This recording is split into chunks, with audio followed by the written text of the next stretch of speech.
At ito guys, ang pinakamahirap ma-encounter mo pagdating mo dito guys. Kapag ang jowa mo, magkaibigan pa rin sila ng ex niya. What? Ay naku guys, dito magkaibigan pa rin ang mga yan.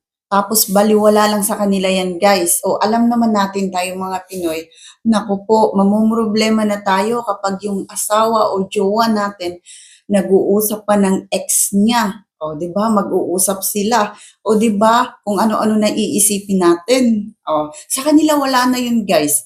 Pero sa atin, hindi natin maiwasan magsiselos pa rin tayo, 'di ba? 'Yun ang paghandaan mo, guys, na pagdating mo dito, ganun sila. So, ang mahirap dun, guys, kasi wala kang maintindihan sa mga sinasabi nila. Kasi nga Swedish, o halimbawa, hindi ka pa marunong mag-Swedish, syempre. O hindi mo alam kung ano yung pinag-uusapan nila, o di lalo kang kakabahan.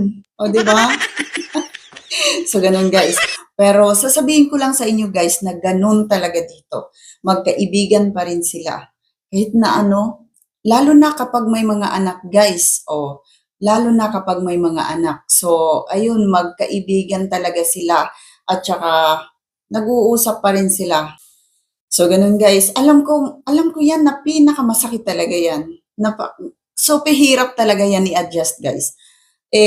Buti na lang hindi ko naranasan talaga yan. Naisip ko lang na alam ko maraming nakaranas ng ganyan. Pero thanks God hindi naman ako nakaranas. Pero alam ko sobrang sakit. So, parang maano ka talaga guys, magsiselos ka talaga.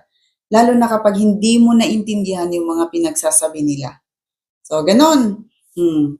So, at least alam nyo na yan, guys. Pagdating nyo dito, ganun sila. Parang wala lang sa kanila yan. Pero tayo wala na. Parang himatay na tayo sa kakaselos. So, good luck na lang sa inyo.